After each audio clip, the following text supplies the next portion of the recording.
Yo guys, welcome back to another video. Today we are going to be doing a full review of none other than Tatsuki Fujimoto's Fire Punch. Now this past week I did give this series a read, and I gotta tell you, another series that's just something. You know, it's one that makes you think, and just it's super bizarre. You guys know Tatsuki Fujimoto, how he is.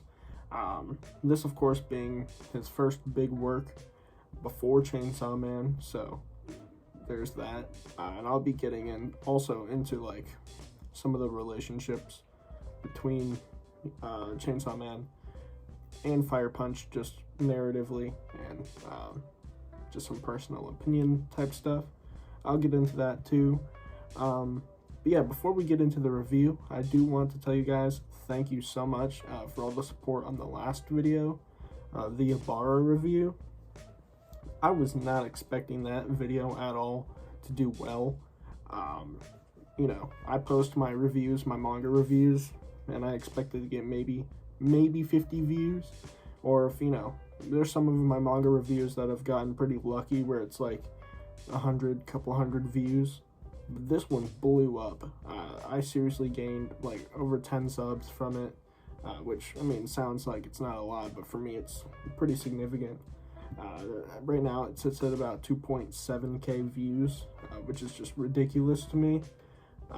That one of my review videos actually did that well. It did well, better than the freaking manga haul at the end of last month. So yeah, apparently you guys really like Ybarra, so there we go. So thank you guys so much. We are super close, even closer now to 200. I think we're like 2 or 3 subs away from hitting that goal. So if you do end up liking this video, please be sure to leave a like and subscribe if you haven't already. Yeah, 200's right around the corner. So without further ado, let's hop right into the review. So Fire Punch, I guess I'll give you guys a basic synopsis first. Essentially, we live in this dystopian future where there is an ice age happening caused by somebody we call a blessed, known as the Ice Witch. Now what blessed are, they're just people who were born with special abilities, almost like quirks in My Hero Academia, but they're just like a little bit different, I guess. So yeah, there's somebody just known as the Ice Witch, and she causes like this blizzard. She has ice and snow powers, and she's super powerful and causes the entire world to undergo an ice age. And so people create factions and, like, you know, different camps and villages and all these groups of people just fighting to survive. With everything being frozen, you know, people are cold, people are hungry, food is scarce. You know, there's the rise of like radical religious groups and all of this, like, you know, post-apocalyptic stuff. And so we have our 2 main characters. Well, not really main characters, but our main character Agni and his little sister Luna. They happen to be blessed as well, but their abilities are regeneration, like rapid regeneration. So if they lose a limb, then it'll regrow. Essentially, they're part of this village where food is super scarce. So what these kids do is they cut off their own limbs, and it regrows, and then they use their limbs to feed the villagers and themselves.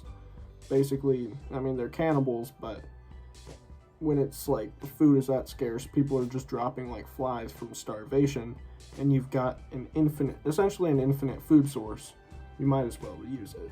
One day there's this military that comes to their town, and they just start raiding their place for like supplies and stuff. You know, they're like, we're the military, we can do what we want, we're fighting a war right now, so get out of the way and give us your stuff. And so what they end up doing is they find out that these people have been eating human flesh, and find out that they're cannibals. And so the leader of like this captain, whose name is Doma, he believes everybody in this town to be less than human because they're cannibals, you know, they're freaks, they're monsters. His power is flames, but Doma's flames are special because they never extinguish unless it completely uses the fuel source that it's burning on. Also, anything that touches it will like instantly be ignited. So, you know, if you get burnt with it, you can't extinguish it. It's just gonna keep burning until it uses you completely. That's what happens. So, Doma burns down this entire village, killing everybody, except for Agni. Because Agni, his regeneration counteracts the effects of the burning. So his whole body is flaming, like and he's screaming in agony because he's literally being burnt alive. But his body keeps regenerating, so they're clashing, and he can't die. Like he's pretty much immortal, but the thing is he can't get rid of the fire. His sister, however, she has this regenerative ability as well, except hers is far less advanced than his.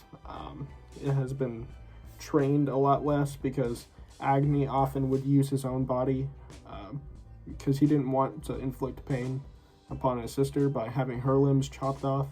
So he would chop off his own limbs or have her chop off his limbs. So his ability is grown adept and is just far stronger. So she doesn't make it. His sister dies to Doma's flames and she's burnt to a crisp. Him, however, again, cannot die. But for like the next 8 to 10 years, he basically aimlessly wanders these frozen wastelands while being on fire. It's all a blur to him because just the amount of sheer pain he's in, he's just screaming and having to endure being burnt alive infinitely. He's essentially, it's like what is said hell feels like. He is feeling what it's like to be in hell, just on Earth. So he is aimlessly wandering these wastelands, you know, and it's all just a blur because all he knows is pain. Until, you know, throughout his time, he learned how to kind of control the fire and control parts of his regeneration, where he can like sort of stabilize the flames and keep it to one area of his body rather than having it spread all over. And he's able to do this with his face and just keep it to like the top of his head and stuff so that he can actually breathe and the fire isn't taking up all of his oxygen, and so he can move around easier. And essentially he has to just keep moving, because if he stops and doesn't have anything to think about, then he just feels the pain. But he's gotten used to it and is able to like move past it, I suppose, and not think about it, but it's still there. So if he's not doing anything and it's just sitting there, then oh my god, I'm on fire, you know. So, but this story is essentially a revenge story about Agni trying to hunt down Doma, the man that killed his sister mainly, and also incinerated his entire village and ruined his life. The first thing that I really want to talk about is just how bizarre Fire Punch is. Of course, the mind behind Chainsaw Man, you wouldn't expect anything less when Chainsaw Man has stuff like eating barf and like lesbian zombies, and it's a whole thing. You know, out of context it sounds just ridiculous, and that's because it is. Fire Punch is, you know, to no stretch of the imagination, just as bizarre. So there's a lot of stuff. There's a scene where a little boy named Sun, who Agni rescues, he gets kidnapped and is sent to like this inner city, like the big city where all these bad guys are. He has long hair, so they believe him to actually be a girl, and there's a girl named Naneto who is with him. And so the dude that, you know, has them, he doesn't have them because he wants to do anything to them personally. He has them captured so that he can, because he wants to watch his dogs screw human girls. Yes, you heard me right. He kidnaps little girls, or has little girls kidnapped, so that his dogs can screw them for his own pleasure. Like, this dude is a freak. And then he ends up finding out that this kid is actually a boy, and then has his legs chopped off so that he can't move around, and basically straps him down. This kid has electrical powers. He can produce electricity. Has him strapped down and just uses him as like a generator. It is ridiculous. Terribly, terribly messed up. This also has a lot of like rape in it. Although it's not explicitly shown, you know, it's used a lot as sort of a way to show bad guys doing bad things. It's alluded to a lot throughout this entire story. So there's just a lot of messed up and really bizarre stuff in this series. So it's definitely not for kids whatsoever. And for some reason, I've seen on Wikipedia, I was reading an article on there, like the Wikipedia article for it, and it says it's a shonen. Like, bro, this is not a shonen. This is most definitely a seinen series. I don't even know. One thing that I did really like about Fire Punch is that it's a revenge story, and you guys know I love a good revenge story. Berserk, Vinland Saga, of course, great ones. Why I liked Sasuke in Naruto at the beginning, his whole thing was really cool until after he achieved his goal and he became kind of a crybaby, because I guess he didn't know how to cope with what he was dealing with, so he just took it out on the entire world. Anyway, that's besides the point. Revenge stories are super dope, and they're probably my favorite. Just something about the hateful and angry main character trying to go after and kill somebody who's wronged them, killed their loved ones in the past, and just their entire story of trying to hunt down this one person. It just intrigues me. I love it so much. It's great. But one thing that I do like that series sometimes do, not always do, but I like when they do it, is when they tackle the price of revenge. Where you have there's three different pieces to this. Firstly, you have a character living for somebody else.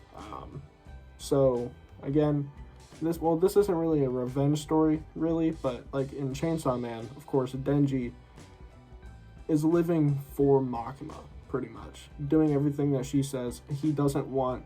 And by the end of the story, spoiler alert here for Chainsaw Man, if you guys don't want to be spoiled, just skip ahead a few minutes. Denji does not want to live for himself. He just wants Makima to control him and just make all of his decisions for him. But then after what happens, and Kishibe rescues him from being in that state, I guess. We won't get into it here, go any further about that. Denji realizes all of his own ambitions and wants to live for himself. That I really dig, you know, when you have all of these goals and stuff, and you're living for somebody else's sake, and it's like, when are you gonna live for yourself? It's like a story of self-discovery. You know, what do you want, you know? And this is, again, something that Fire Punch does, where he's living to achieve the goal of killing Doma. Also, you know, to make, I believe her name was Togata, or something like that, her movie, which I'll talk about again here in a minute. He's living for other people. And when there's a scene where they're all in this, in the capital, and there's these prisoners, a bunch of people, and they're trying to break out, and they're like, just help us. You know, they're gonna torture us, kill us, whatever, help us escape. And his goal is to go after Doma. He shouldn't really care about these people, and at first he doesn't, but then he starts having conflicting thoughts where it's like, I really want to rescue these people. I don't really care about what Togata wants me to do. I want to make my own decisions and live for myself and achieve my own goals and my own ambitions, and so he lets the people free. I feel like that definitely plays hand in hand with what you see in a lot of revenge stories, or at least really good ones, where once the goal is achieved, that the character trying to get their vengeance wants. Once they get their vengeance, it's like they're empty.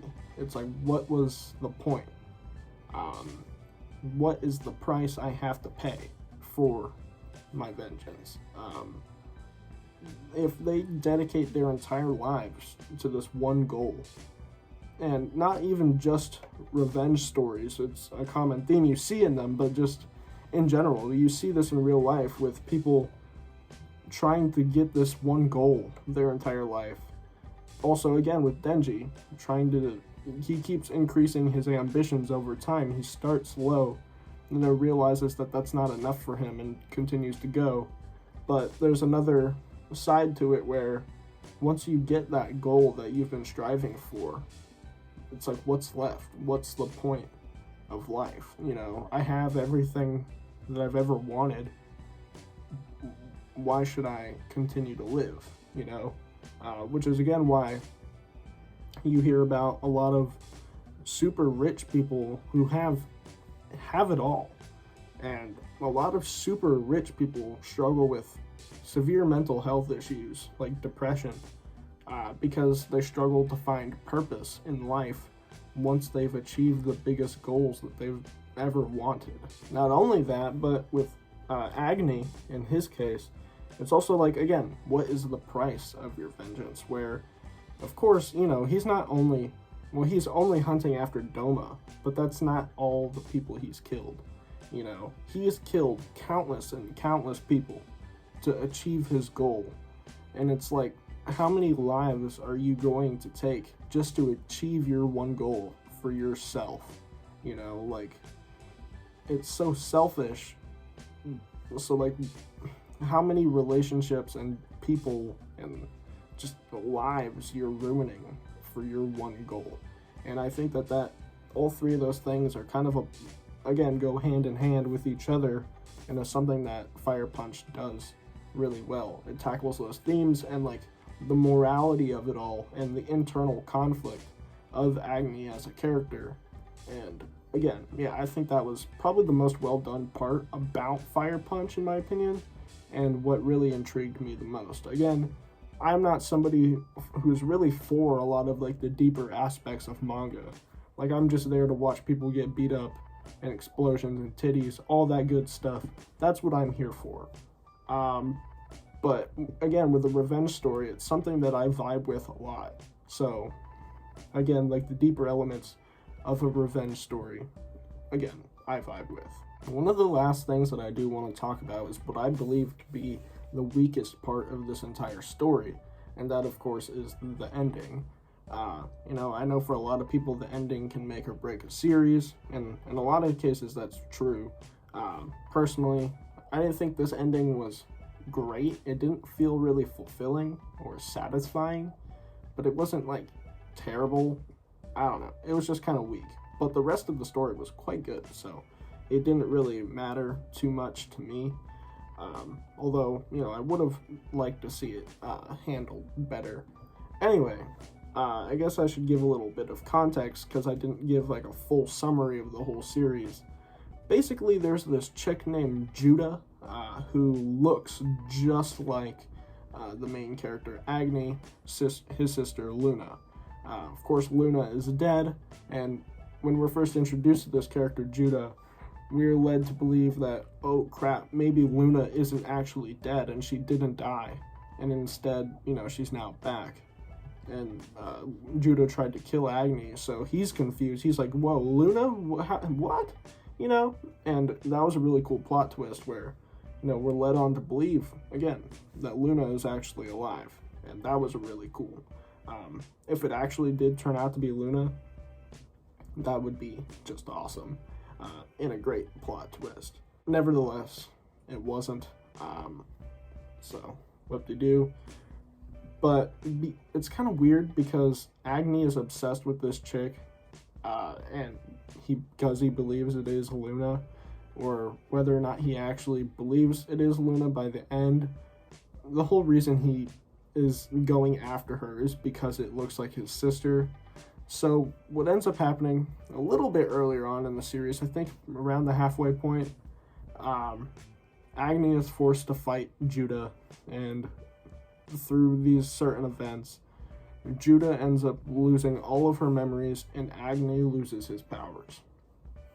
Now, he spends like the next 10 years essentially indoctrinating Judah into believing that she is Luna, his sister, which is pretty messed up. He's basically living in this fantasy land where, oh, Luna never died, she's with me, and he's basically living in denial. Later on, though, like, again, 10 years later, Judah finds out that she's not his sister and falls in love with Agni.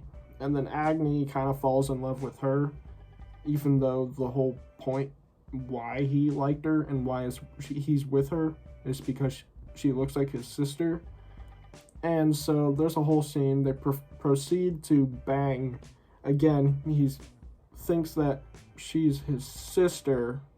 A little bit of a Sweet Home Alabama moment, if you ask me. Indirectly, of course, it isn't his sister, but he likes her because she looks like his sister and bangs her. What? Like, that is ridiculous. Another bizarre Fujimoto moment right there. But then she gets kidnapped.